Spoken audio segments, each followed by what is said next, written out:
Today we're going to start a a series on modeling units that kind of move around, and ultimately they're going to detect each other. It's going to take a little bit of building up to do this. Almost all of our models so far have been some variant of the queuing model systems that we've been talking about, the multiple server queue that we introduced fairly early on. And historically, that's been very much the what a lot of discrete event simulation has focused on. One of the reasons being that for arbitrary probability distributions, estimating things like the average delay in queue or average queue size are things that analytic models, as models where you get like a formula for the answer, were generally incapable of coming up with a solution for that. In other words, if you, there's a discipline called queuing theory, which mostly deals with how can you come up with equations rather than a simulation to answer some of these questions. And the problem is that when when you get into some of the assumptions that we've had, especially the probability distribution assumptions, then it turns out that there really aren't any decent formulas for getting an answer, hence a simulation. So the impression that many people have is that this is all that discrete event simulation can do. And hopefully in this next sequence of classes, we'll kind of dispel that myth. So basically, well, just kind of as a little introduction to what we're going to be after.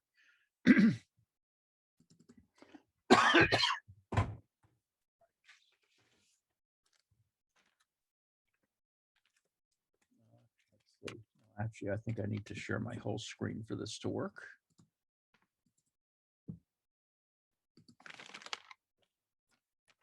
Okay, so so here's kind of one thing that we might want to try to model. And can you all see this little window here? Okay, so basically here's just like a little area, and this is our guy. This little guy is our little mover. And what we want to model using the tools that we have developed is here. What he's doing is he's just kind of wandering around in this space here. Now, for a lot of models that do this kind of thing, they use something called a time step approach, and we'll talk a little bit about that. And you know, this is actually all, you know, we have these little VCR controllers here, but this is a discrete event simulation that's running, and we can actually, we just had one guy there, but what if we had a whole bunch and they were all moving at once? And that would look something like this. Okay, like a little confetti there going on. But there are other things that we can basically do. So here are like three little entities. I don't think we need that, but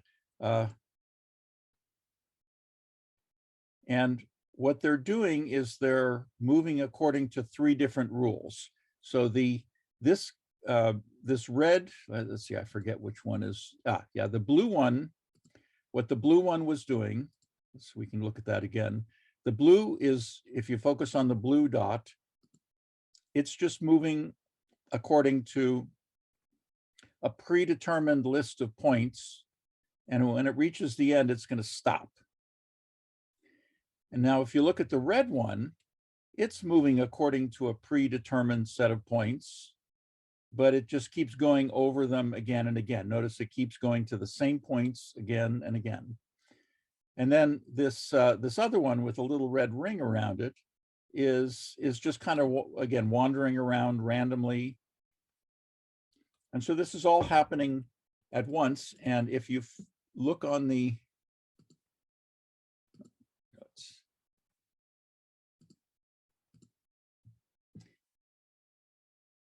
if you look in the console here, you'll see that something should look a little bit familiar. What we see is a sequence of event lists here, and we have various events occurring and a list of event lists, basically. So we can turn that off. And in fact, if we have a whole bunch of these, then here's a bunch of red and blue ones, and they're all just kind of, they're all randomly just kind of wandering around. But what you see in this little thing up here is that they're actually detecting and undetecting each other. So this is the kind of thing that they're eventually going to be after here. And this is, again, this is all happening with the discrete event thing going on. Okay, so which brings us to what we're going to start talking about. So, so first, in order to model this, we need a little bit more of a language about describing the state. So much of the states involved there have to do with where something is and where it's going. And to do that, we're going to need some vector algebra. And now it may have been a little while since we've seen this. This is not the fancy vector algebra. We're not going to worry about eigenvalues and eigenvectors and rank nullity theorems and vector spaces and stuff like that. So, and if what I just said doesn't make any sense, then don't worry about it, because that's what we're not going to do. We're just going to do basic algebra or basic arithmetic, if you will. And then we're going to look at modeling simple movement. And then time permitting, we're going to have a bit of a demonstration of this. Actually, I started with the demonstration in a way, but what we're going to do is I'm going to start building up the kind of components that we have. And remember, I keep harping on this iterative modeling. So we're going to start with a really simple one, something which is a little too simple to do the kind of thing that I was just demonstrating, but through an iterative approach, we're going to build up to that. And there's just a little bit of machinery that we're going to need, but we already have the main heavy lifting of that, which is event graph methodology. Okay, so let's start with just reminding ourselves, and hopefully this is review, and this is all the vector stuff we're going to need. So we're going to be in 2 dimensions, although actually everything that we do can be done in an arbitrary number of dimensions. There's a reason why I don't go to 3D for this. And you know, those of you who've been working a little bit with some 3D type models in either the graphics class or if you started using or seeing this Unity thing, again, that's something else entirely. And but we're going to be working on a flat Earth with in 2 dimensions. Just start simple. So our vector is going to consist of 2 components. So in the notation, oftentimes you'll just have to understand what a vector is through the context of it. So if I say X is a vector, in this context, since we're working in 2 dimensions, it would have either an X1 or an X and a Y. Sometimes I'll say X and Y, sometimes I'll say X1, X2.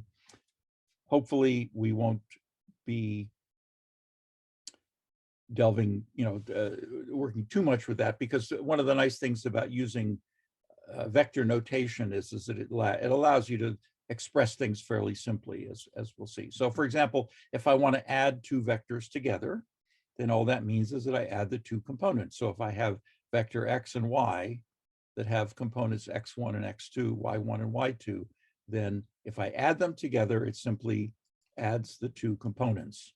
And in vector arithmetic, there's none of this zero-based nonsense. But when we get to implementing it, sometimes we might have to deal with that, but not with the vectors, as we'll see. Okay, with things like scalar multiplication. So if I multiply a vector by a number, a scalar, in this case an alpha, then what it does is it simply multiplies each of the components by that same number. Now, when it comes to when you say multiplying vectors, there are actually several ways. And the one that is most useful for us is the inner product. We'll see some use of that at some point. And what the inner product is if I have two vectors X and Y with coordinates X1, X2, Y1, Y2, the inner product is simply the sum of the product of their first component plus the product of their second component. That's what the inner product is. And you may have seen that in terms of expressed in terms of cosines and things like that. And that can be useful in other contexts, but in the context we're looking at here, the most useful way to describe the inner product is by looking at the coordinates. And then other things like the norm of a vector is actually the square root of the inner product with itself, which is basically the Euclidean norm. Again, there are other norms, and if we're working on a spherical Earth, then we have to worry about some other stuff. Again, we will be working on a flat Earth, which is not, I mean, these days there are these people who have kind of, even though for literally thousands of years, people have known that the Earth is round, for some reason, there are still some people on the internet now who claim that the Earth is flat and that the globe is a conspiracy to, I don't know, do something, which means, of course, that all the moon landings are fake, and this Mars rover is fake, and everything is just a bunch of CGI and Hollywood stuff. So the fact that we're working on a flat Earth model here does not in any way endorse any of that flat Earth stuff. So and if you happen to believe in the flat Earth, I apologize for that. This is a class in modeling, and so that was just sort of your instructor's opinion, and that will not be on the test. Where are we here? So sorry for that rant. I couldn't believe when I see these people are, All right, yeah, a unit vector in the direction of X. So I take the X and I divide it by, in this case, or multiply it by 1 over the norm. Again, that would be the scalar multiplication. So that would take each of the components. So it would be like X1 over the norm of X and X2 over the norm of X. That's a unit vector in a certain direction. And what that allows us also to do, as we'll eventually see, is if I want to have a vector in a particular direction of a particular magnitude, then I can, and I'm starting with a vector of one magnitude. I want to turn it into a vector of the same direction, but a different magnitude. What I do is you divide by the norm, and then you multiply by the magnitude that you want.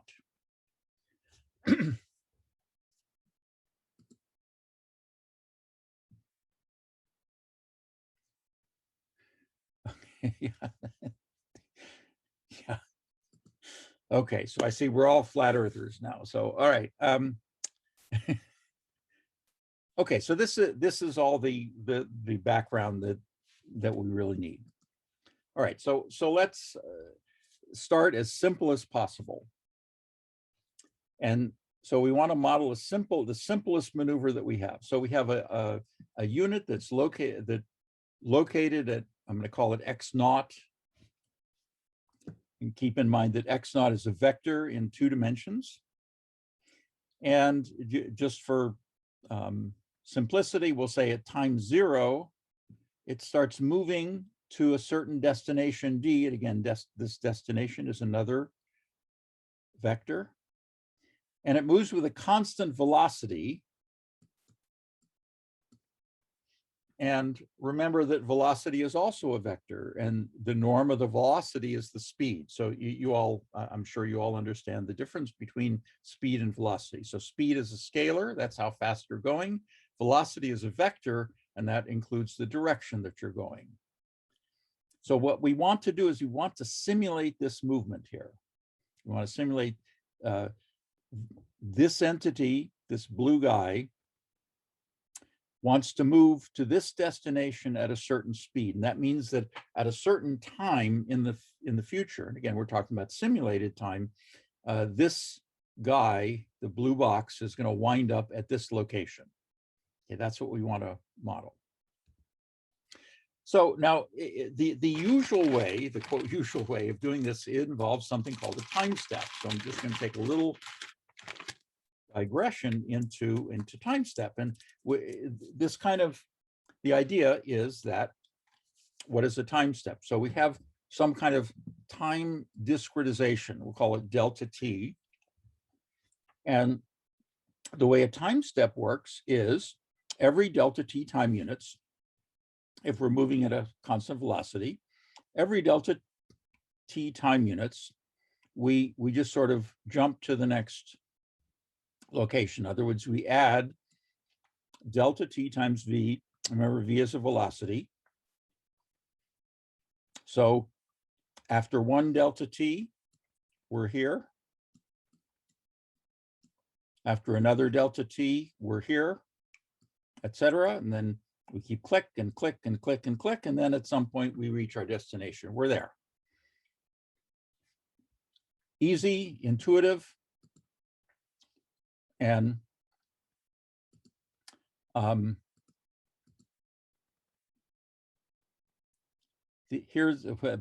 what could go wrong? Well, and especially if it's applied in a naive way, your ability to actually reach the destination depends on the size of the time step. So here, okay, everything worked out perfectly. We kind of reached the destination more or less, although notice that it's actually a little bit off center. But if delta t were bigger, so now delta t,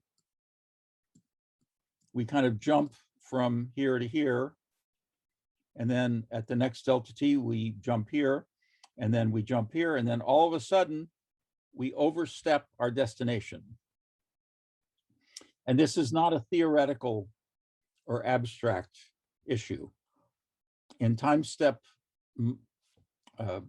simulation models that I've looked at, and actually my students I've looked at, this is a real thing. This actually happens. And sometimes it and so what they do is they'll put it like kind of what amounts to a Band-Aid in the system. So one Band-Aid was, okay, if when they overstepped their target, they would say, oops, we overstepped, so we'll kind of try to step back. And so what they would do is they would actually kind of step back a bit, and which would typically jump over again. And they say, oops, we missed again, and then we'll jump back and then maybe closer, and then maybe on the third time they make it back. And we've identified situations where actually what actually happens is it literally jumps back and forth never reaching the target and never ending with certain size time steps and certain destinations. That actually happens. And it turns out time step is even worse than that, but that's neither here nor there. But this is a class in discrete event simulation, and time step is not the way the discrete event simulation works. So let's take a step back, so to speak, and say, what would a discrete event approach look like? So the idea is that we want to define events in such a way that we reach our target at exactly the right time. Okay, in other words, if physically we're moving from here to here, then conceptually we could think of one event, and I'll call it start move, and another event, I'll call it end move, and in between, this is the time it takes to get to the target, to the destination. So if I have one event that says, okay, I'm going to start moving according to this velocity, and another event, if I know how long it's going to take, I can schedule the end move event exactly at the right time so that it arrives at exactly the destination.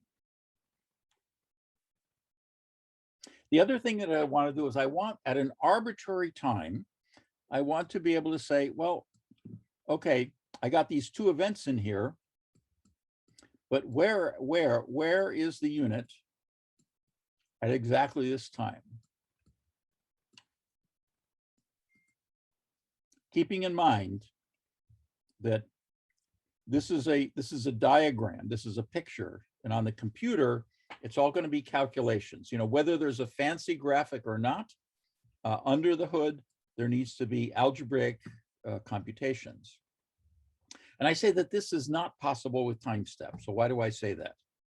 Well, let's go back to our time step way of looking at it. In the time step model, what happens is you increment delta t and then jump to the next place. So if I want to know exactly where am I at this time, at a time in between that's not a multiple of this delta t, I can't even ask that question in a time step model because that time does not exist. In a time step model, the only times that exist are multiples of the time step. In a discrete event simulation, however, as I hope you've noticed by now, events can occur at arbitrary times. So if I want to know where this thing is here, then in a discrete event simulation, it is possible to figure out where it is there. And you may be wondering, okay, how? Well, here, at first we need to deal with the conundrum though, and here's the conundrum. While this entity is moving from this location to that location, its location is continuously changing. So everything that's moving, its location is continuously changing, which creates an immediate problem. This is why people sometimes say you can't do this in discrete event simulation. So because when it's in motion, that motion is continuous, which means its location is continuously changing. Now, remember what a discrete event state has to be. A discrete event state can only look like this. It can kind of jump to another state and maybe jump to another state. But if location was a state, then it would have to stay at the same place. It could not be in movement. See, because location, let me do this with a different color. If I'm in constant movement, then say my location, or let's say if I was just measuring the distance from a place, it would look like this. And this is not a discrete event state. The blue cannot be a discrete event state. So what can be done? Well, let's look at an event graph model for this. Change back to red. Okay, so remember, an event graph model has three elements. It has parameters, it has state variables, and an event graph. And this one, we're going to add something called an implicit state. That is, we've seen an example of an implicit state before when we had a multiple server queue. Remember, in a multiple server queue where we defined just Q and S, the number in the queue and the number of available workstations, number of available servers. But if we wanted to know what L was, the number in the system, that was another function of our state and our parameter. In other words, this relationship between these states and this state was always true. And so if we didn't define the number in the system as an explicit state, we could always have it as an implicit state. We have something very similar here, which is actually a little bit more crucial. So let's take a look at this. So we're going to look at the absolute simplest way of modeling this. So our two parameters are going to be our initial location. That's an I, x sub I for initial, which is a vector. And then we're going to have just a constant speed. So again, we're going really, really simple.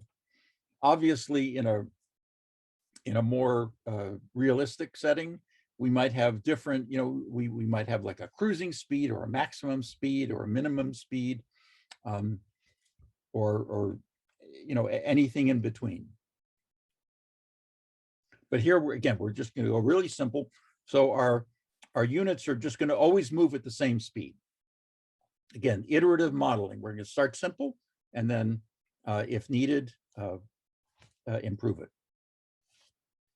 Okay, now as far as the state goes, here's what we need to know. So again, looking at this maneuver here, okay, we need to know where is it? What is its velocity? Where is it going? And if we start at some time other than 0, we kind of need to know when we start. So that becomes what our state variables are. So one state variable that's going to change, but stay fixed for a while, is going to be the location of the last stop point. And its initial value is going to be our initial location.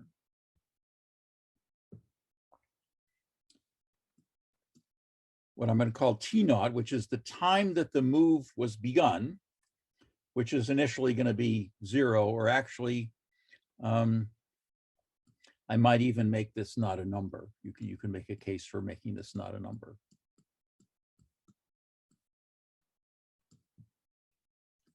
Okay, V, the current velocity. So my units are just going to be at initial location, just sitting still. And so their current velocity is going to be 0. And again, velocity is going to be a vector. Now the current destination. Now here I've said null.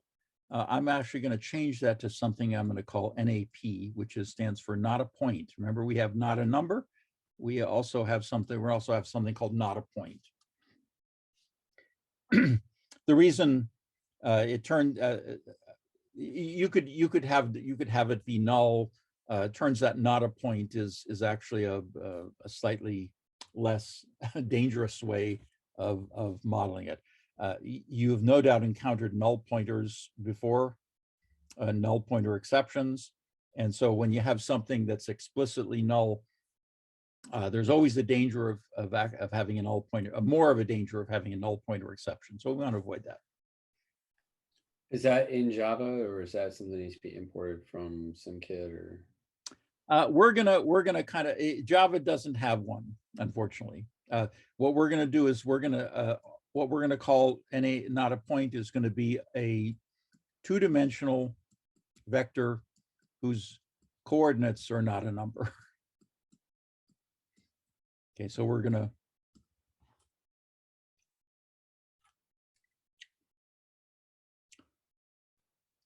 but we'll see what that's about. Okay, so and then now here's the implicit state. So now this is kind of the key.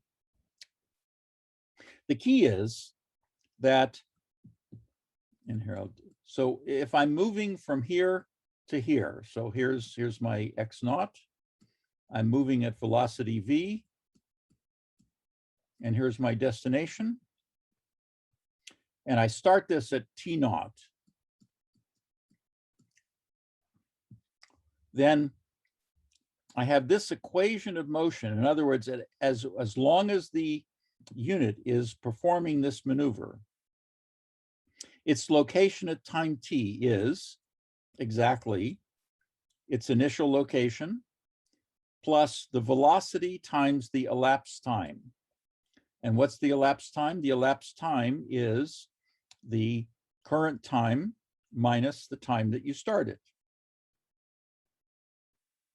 So this x naught, v, and t naught, these are all states. These are all state variables.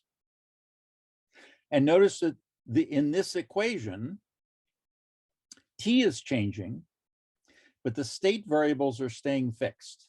In other words, while the unit is making this maneuver, x naught, the place it stopped last, its velocity, which is constant, and the time that it started are all fixed. Those are all constant.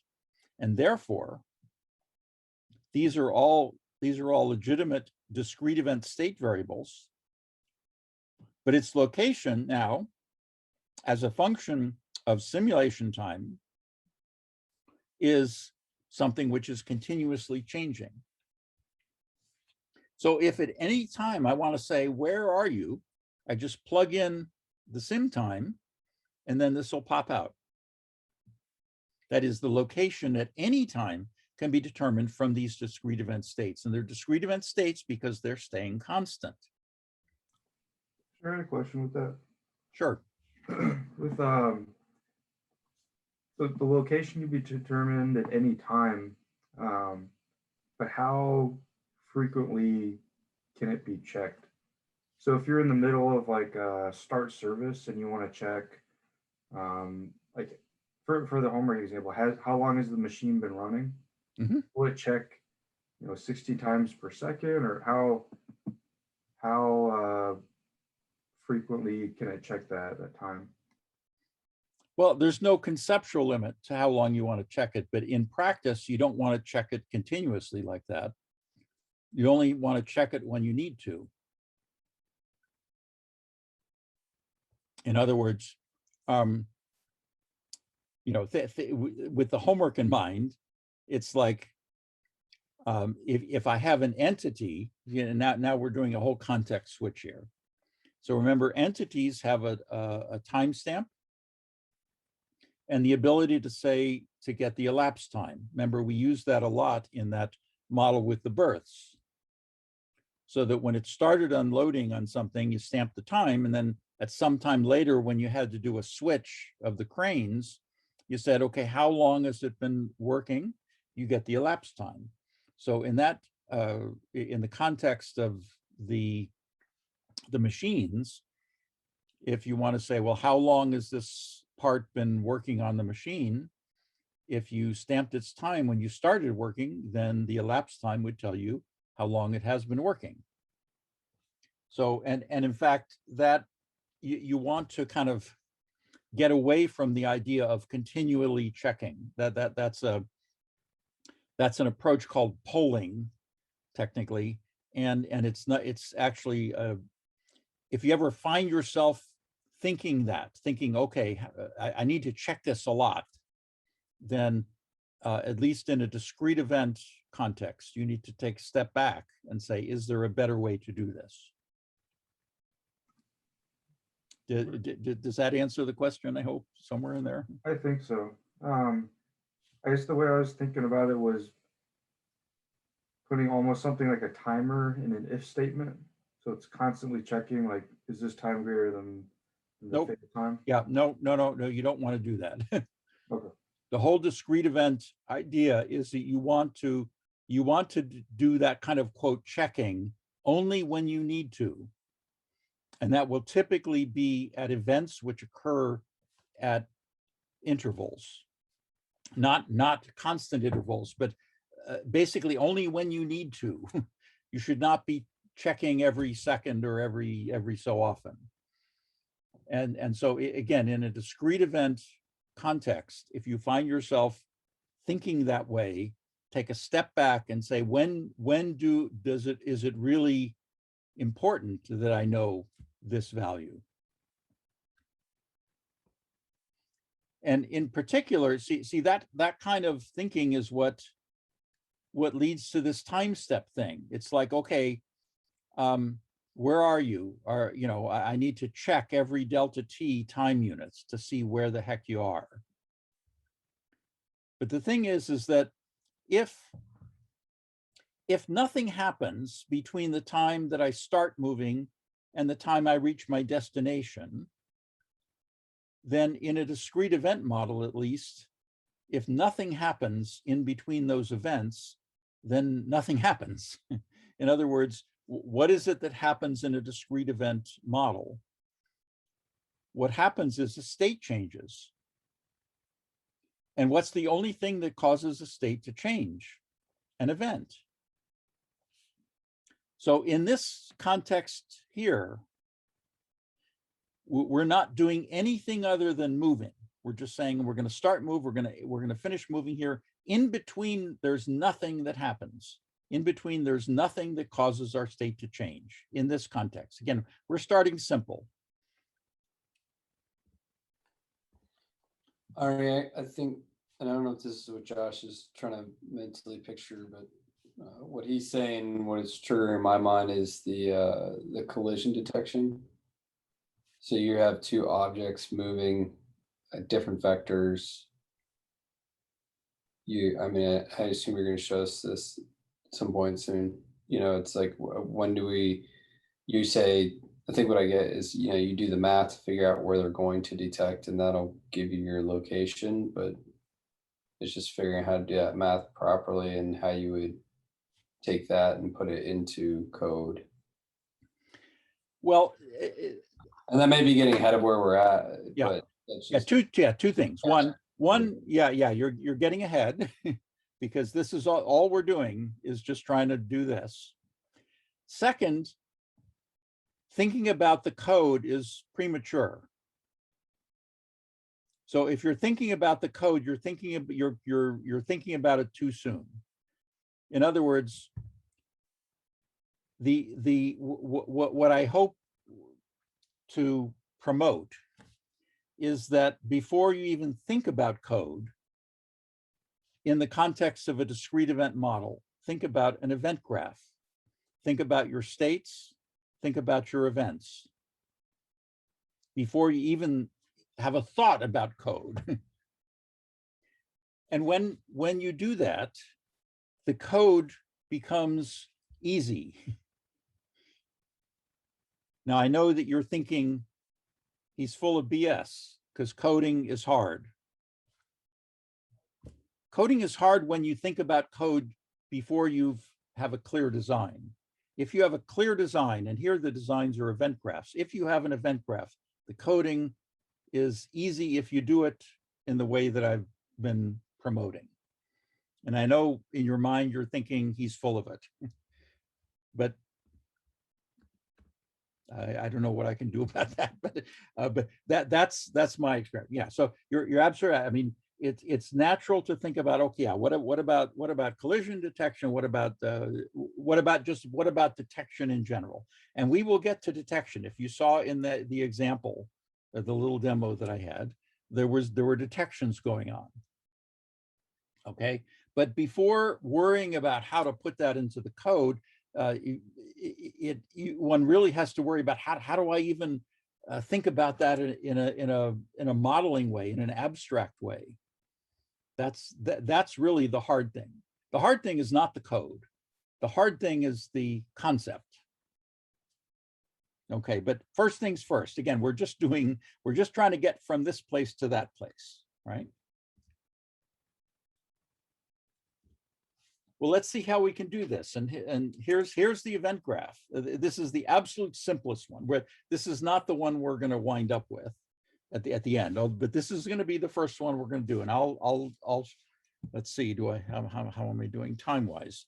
Okay, I'm going to talk about this, and then we'll take a break. And then when we come back from the break, I'll implement this from scratch for you. Okay, and this is the absolute simplest one. Remember, I keep talking about how we're going to start absolute simplest and then see what is it we need to enhance in order to add our additional functionality that we want. And keep in mind that our objective is to just do this. We want to get from here to there. And the core of it is these two events right here, where we start move and we end move. But of course, we're going to need more information than that. In other words, how do I know where I'm going? How do I know what my velocity is going to be? Well, that depends on where I am, where you're going, and how fast I'm going to go there. Now, the how fast we are assuming away in a sense, because we're always going to travel at this constant speed. Where I am is kind of where I left off last, and I'm initially going to be that wherever you tell me to start. But then if you tell me go here at this speed, now how do I get my velocity? That really is the core of the problem. Okay, so here again, this is the simplest one. We're not gonna wind up here at the very end, because there are going to be additional things that we are going to need, many of which relate to what the question that you were raising a few moments ago. That is, once we start needing to detect, we're going to need a little bit more machinery in here. And unfortunately, we're not going to get to the point where we kind of shoot at each other, but that's again another thing which is absolutely possible. And in that case, we need to worry about the idea of, well, we can't just move around willy-nilly. I mean, if we get shot, then we might, be like, if this is a vehicle, it might be disabled. It might be destroyed. And so in that case, we can't keep moving around. So we need some mechanism to do that. But we're not there yet. That's all down the line. We're going to start really simple.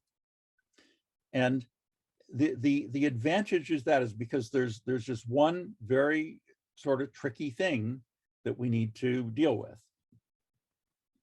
Okay, so again, our run event is we're going to initialize our starting time at time 0. Our initial location is going to be, our last location stop is going to be initialized to our initial location. We're going to assume we're sitting there with not moving, so our velocity is 0.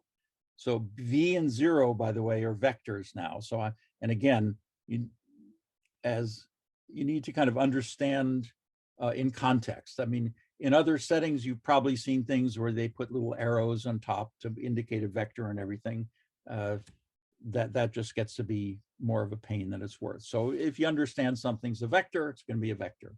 And then finally, our destination. Now, since we don't have a we're just sitting there. There's no natural destination. So we're going to say our destination is what I call not a point, which is just going to be a coordinate with not a number as its coordinates.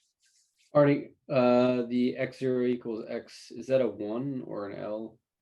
That's an I. I. Yeah, sorry, but this is yeah. Remember, the initial location was xi, and it's this non-serif thing. So maybe I should, x. I should have put the serifs on. So yeah, thanks for clarifying that. Okay, so the first thing is, okay, how, what is it that's going to kick this off? So remember everything. What's my state? My state is one of my states is a destination. So how do I know what my destination is going to be? Well, somebody's going to have to tell me.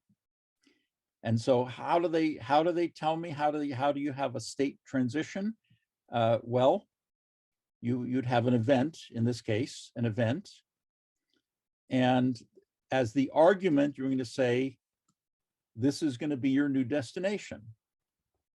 So conceptually, now when we get to the code, we're going to have to worry about objects and other stuff. We're going to have to make copies of this. We'll see how that's done. We're not going to worry about that. Conceptually, we're going to set our destination equal to the argument.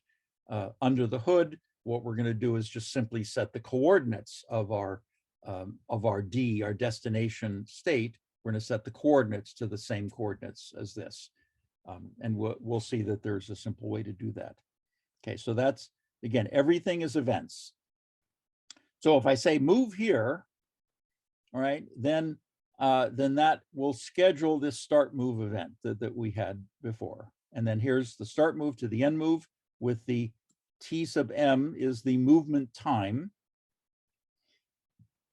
But this is what kind of makes things a little tricky here. So if I say move, if I'm here, if I'm in X naught, and I want to go to D at time T naught. Well, actually, see, here's the thing is that in order to figure out what the velocity vector is,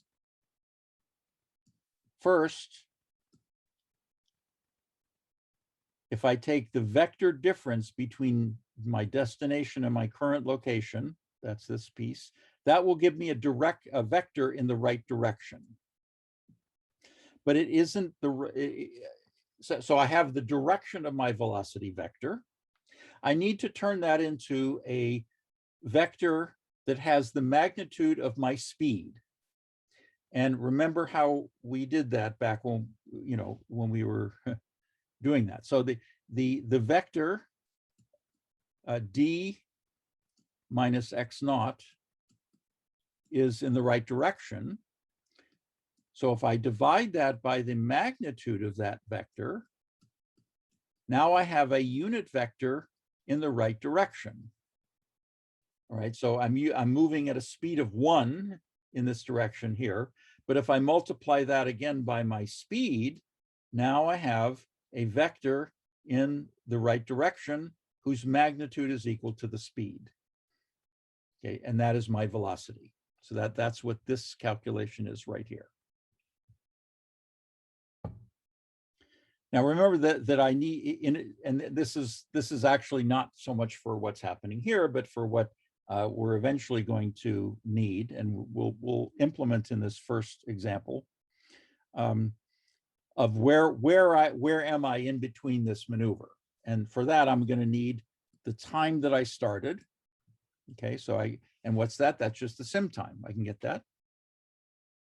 Now, if I'm moving from one location to another at a constant speed, so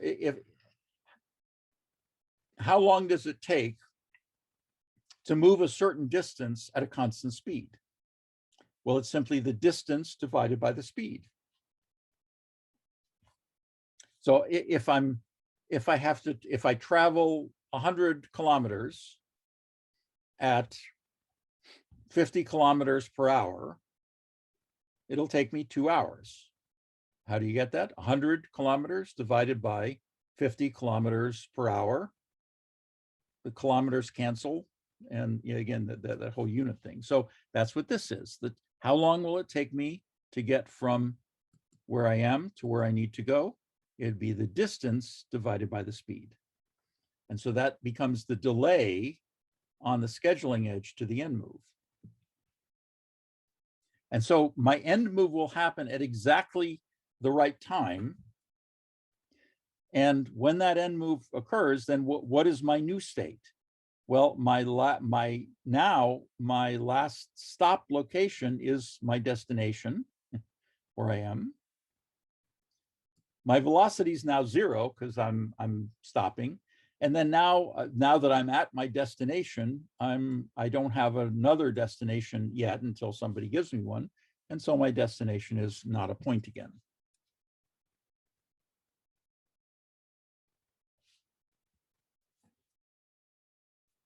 Okay, so I mean, this is I mean, with the exception of this sort of vector stuff, this is all just very simple events that we've been dealing with. So now, how do I implement this? Okay, so now we can start thinking about some code. And it turns out Java has a class called point2d, which we're going to use to represent locations and velocity.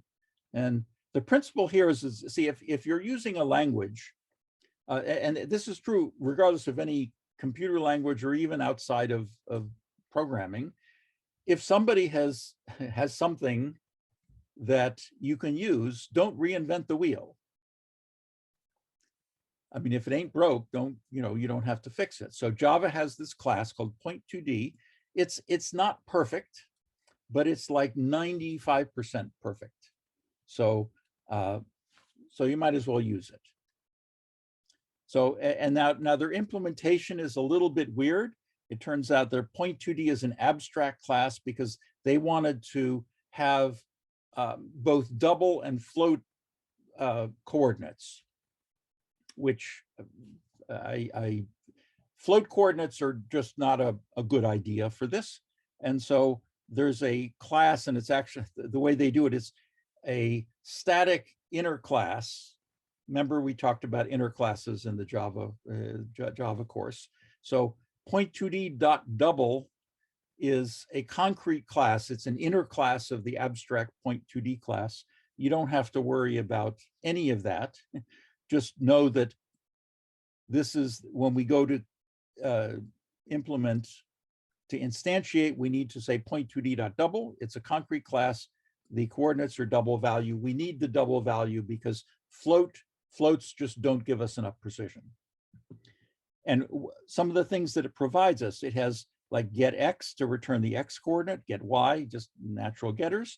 But more to what we use, it has one called set location. And if set location, if I give it a point2d, what it does is it copies the coordinates of the argument into the new location. And that's very useful because we don't want to start actually literally, see here, like for the destination, we don't want to literally set the destination equal to that object. What we actually want to do is set its coordinates. And it turns out point2d has this very nice method that says, if I have another point2d and I want my coordinates to be the same as its coordinates, then I say set location, and it doesn't change my object, but it changes my changes my instance variables. Or I can also set the location to just the x and y, which would do that. The other useful thing is that it does have a member for arrays. We had this clone thing. Point2d has a clone. It returns a copy, but it turns out we have to cast it to a point2d when we use it. That's just a little bit of an annoyance. But we'll see what all of that is about, because now we have everything that we need to implement it. And we will do that after a short break. It is